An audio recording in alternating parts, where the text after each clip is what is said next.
And they even pretended to fight over this.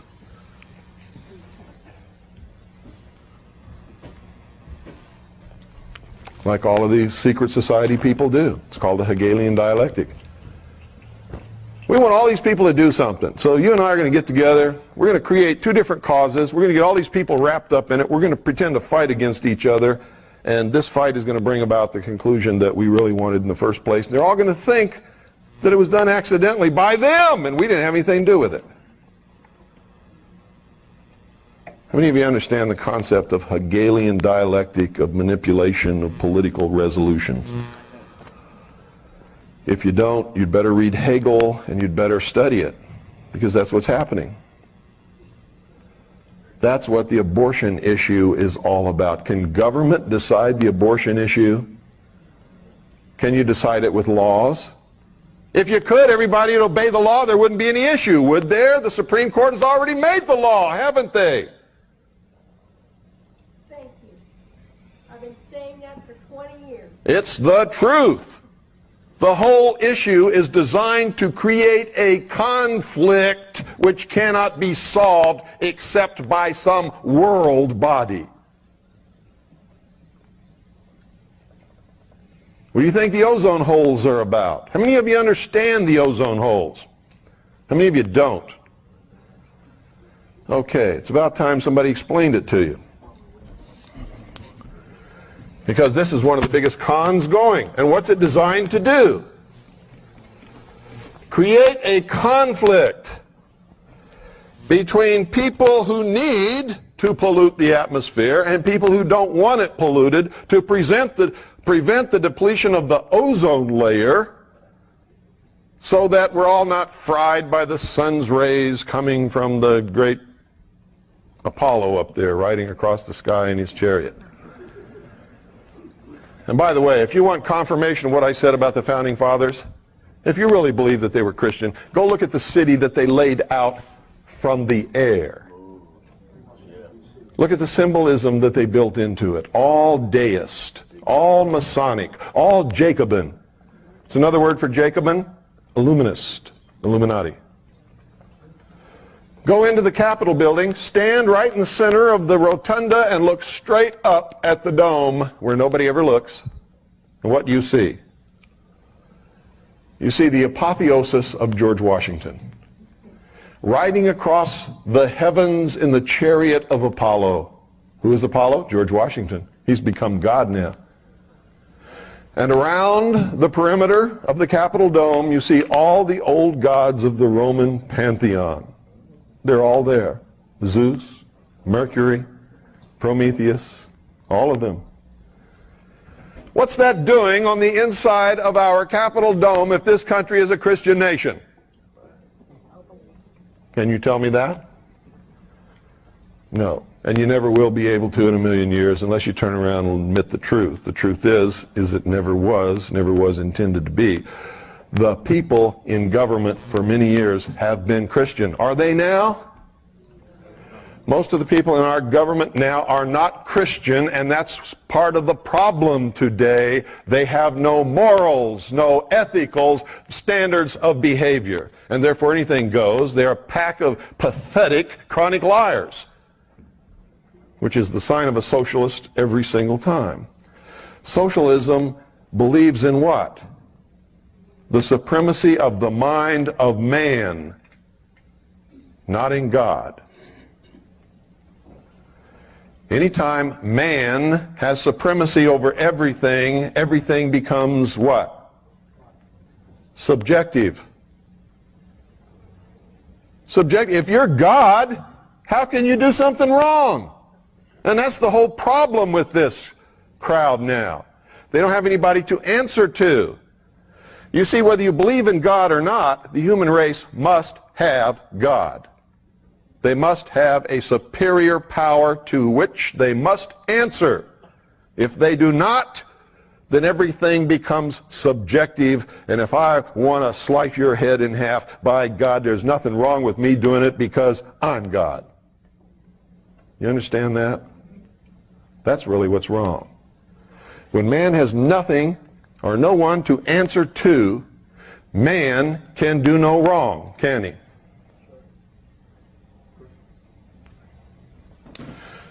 Okay, here's the problem with the ozone hole thing.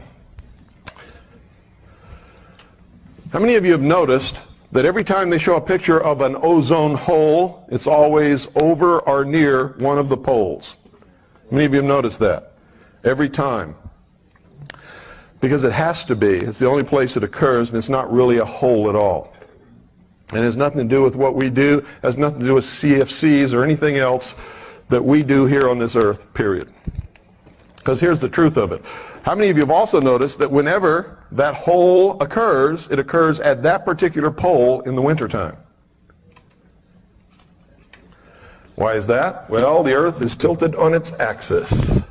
So if this is the North Pole up here, we have the earth right here, and we have old Sol over here giving out his rays. What has to happen to form ozone, folks? Sunlight must interact with gases in the atmosphere. Which gas? Oxygen. When sunlight strikes oxygen in the atmosphere, it causes a chemical reaction which splits O2 into two single O's. So O2 becomes, what is that? Ozone. Ozone. Each one of these is ozone. But what is it also? It's what's called a free radical. It doesn't like to be in that position. It doesn't like to be unattached. Okay? Some like people I know. Can't be without a mate for 10 seconds. And so they always choose the wrong one, which ensures that they're going to break up and they can't be without a mate for 10 seconds.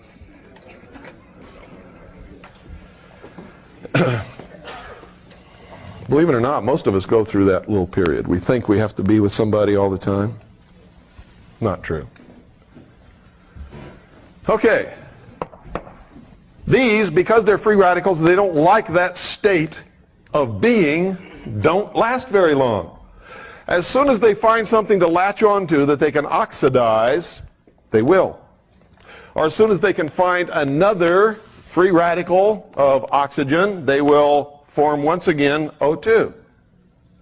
Or if they can find another radical of oxygen and an atom of hydrogen, they will form water.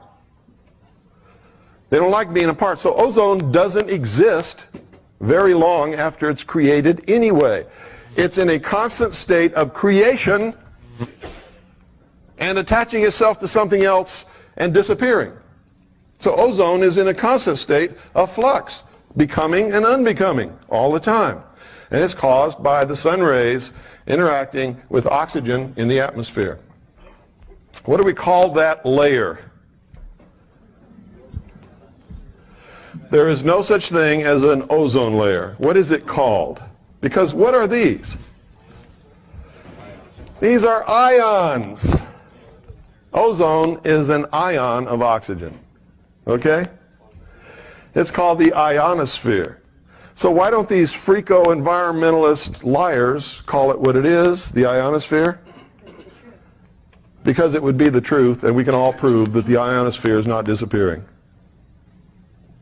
It's where ionization of gases takes place due to interaction with the sun's rays. Energy from the sun. Everybody understand that? So instead they say, there's an ozone layer. Oh, really? Can you taste it? Can you touch it? Can you feel it?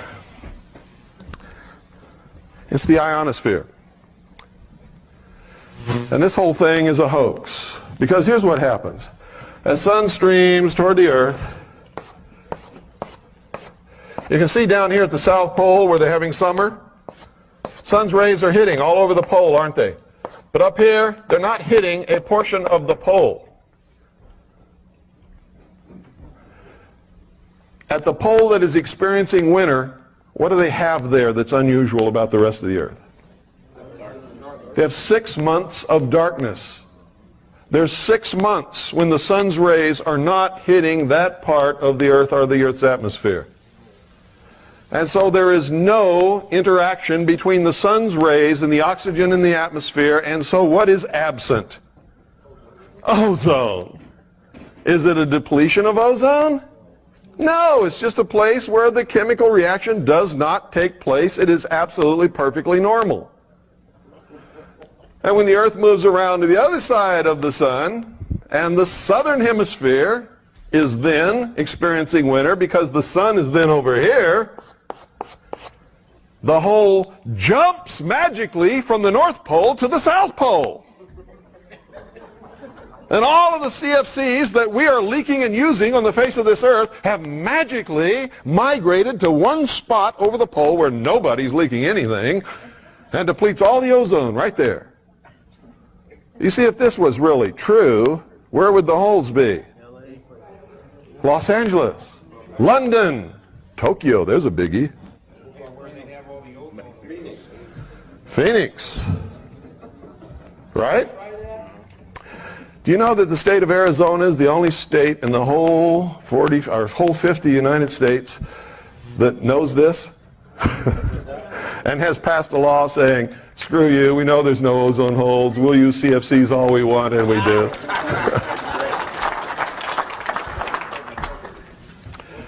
We educated our legislators, not to the fact that if that this was a hoax. We did that, of course.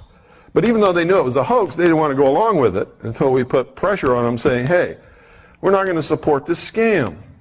Period. This is a scam, and you know it is.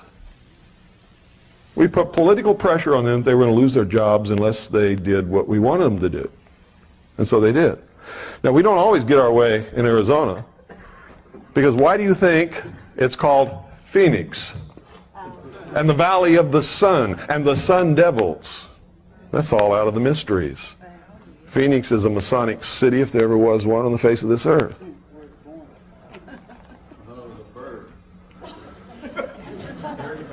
Nope. Phoenix is a symbol. Phoenix is the symbol of resurrection. Death and resurrection. Phoenix is the bird that rose up out of the ashes. Yes, sir? So why the hoax? Why the hoax? Yeah. What is the end result of the hoax? What do you have to solve this problem? World government control of the atmosphere. You see, they do it by stages. Give them the atmosphere. What do they want next? The biosphere, maybe? How many of you know about the biosphere? Do you know that the UN inspectors were just at Yellowstone National Park and determined that there has to be a buffer zone around the park? So the National Park Service is buying up private land and kicking people up off their land and closing roads to make this buffer zone, which will be absolutely off limits to any human habitation, occupation, or use forever, to protect the environment within the park. Do you know that this is just one little step toward seizing all of the wild lands, wildlife, natural resources, metals, and minerals up on the earth under the control of a one world government? Did you know that it's all been outlined in treaties for years? So why aren't you upset about it? What are you doing about it? What are you upset about it? I am. What are you doing about it? Silence. Keep electing Einstein and Boxer back in office. Yeah. Who's? We invited the Chinese communists to come set up house. Yeah, but you see, these are all symptoms of things.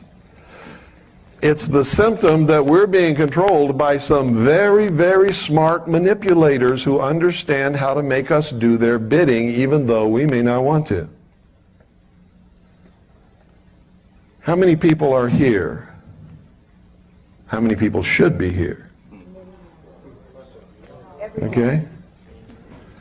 How many people cares versus how many people don't care? And the degree of care is not whether they really care or not, it's whether they perceive that there's a problem, and that will tell you how effective the masters in control have been in brainwashing the population. They don't perceive that there's a problem. If they did, they would be here, wouldn't they?